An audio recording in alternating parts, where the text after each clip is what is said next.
If you're in Nigeria here, I strongly advise that you use the Cotonou pineapple. The Queen pineapple, also called the Bendel pineapple, is more popular here. It's locally grown here.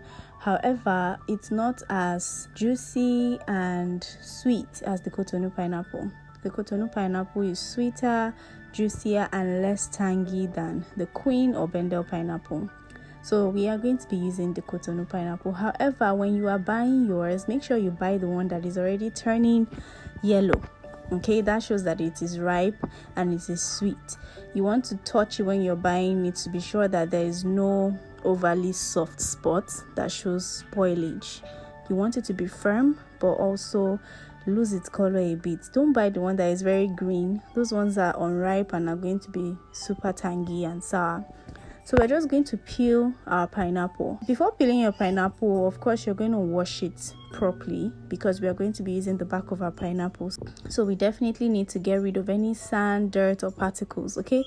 Wash your pineapple properly and then go ahead to peel off the back of your pineapple. Even by slicing, you can see that it's already releasing juices, like it's already very juicy. This is another sign that your pineapple is sweet and it's ripe. If you buy the Cotonou pineapple, this is how you know that you bought the right thing. On the moment you slice into it, you will just see that the pineapple will be releasing juices. So we are going to cut out the core of the pineapple. That is actually my favorite part of the pineapple to eat. We're going to cut that out. We're not going to be using it in our juice, so you can eat that or discard it if you don't like it. And then for the rest part of our pineapple, we're just going to cut it into smaller bits so it will be easier for us to blend. Yes, we are blending this. We're not using a juicer. For the sake of those who do not have a juicer, this is another way that you can make your juice, okay? So we're just gonna continue this process until we are done with our whole pineapple.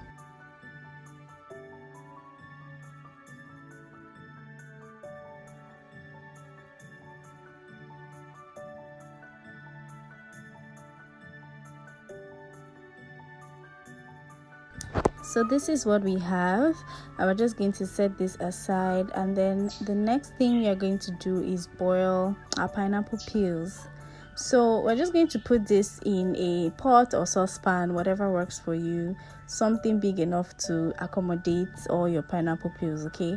You're going to add enough water to cover your pineapple peels, and then you're going to boil this until the water reduces to like half the level of the original quantity you put in the container.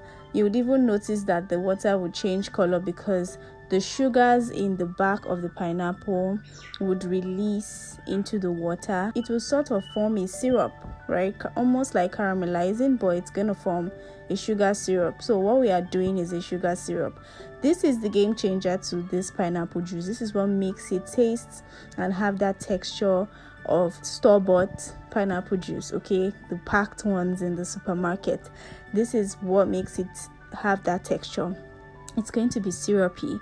And so if you happen to not get this sweet pineapple or this Cotonou pineapple in your area, and maybe it's only the Queen pineapple you can get, then you might need to add maybe like 1 to 2 tablespoons of white granulated sugar. It's optional, but if you want to, maybe your pineapple isn't sweet enough and it's too tangy, then you can do that. That will help balance the tanginess of your pineapple, and it will also help make the syrup more syrupy, if that makes any sense. Okay, so we are going to be using a small clove of ginger. This is optional if you do not like ginger. I just use this for a little bit of freshness in my juice. If you do not like ginger, you can opt for some cucumbers instead. You definitely need an element of freshness to this drink. When you put ginger in your drink and you refrigerate it, it gives you that refreshing satisfaction when you take it cold. Same thing with the cucumber. If you put cucumber in your drink and it gives this refreshing satisfaction. So that is why we are using this.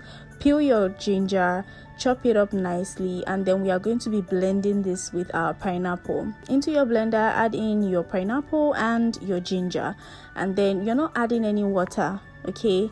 The water that we are going to be using is our syrup that is currently still cooking, Okay, it's still boiling.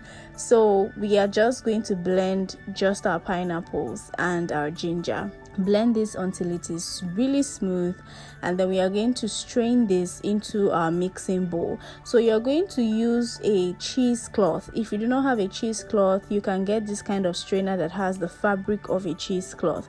In most of my beverage videos, this is the strainer I use. I also have a cheesecloth which I use on some days depending on how I feel. So whatever you have at your disposal, just make sure it's not a flour sieve you use and it's not colander that you use as well. You want something that is like a cheesecloth. That is the only way you can really get that juice extract. Okay, you do not want any form of chaff or any form of pulp in your drink. You want it to be smooth and clean, like store-bought juice. So we're gonna strain this, and then once our syrup is ready, you allow that to cool for a couple of minutes. Once that cools down completely, then you strain that also into your blended pineapple. Strain the entire thing. Okay, it's going to dilute the pineapple blend and it's going to make it even more juicier. Trust me, the boiling process does not just produce a syrup, it extracts the pineapple flavor. So if you are not satisfied with the pineapple flavor, you can add just a little bit, maybe like half a teaspoon of pineapple essence. It's optional. Add in your sliced cucumbers and refrigerate your juice. This juice is best enjoyed chilled. I hope you guys enjoyed this video. Please don't forget to like, subscribe to my channel, share this video to your loved ones, and I'll see you in my next video. Have a beautiful Christmas.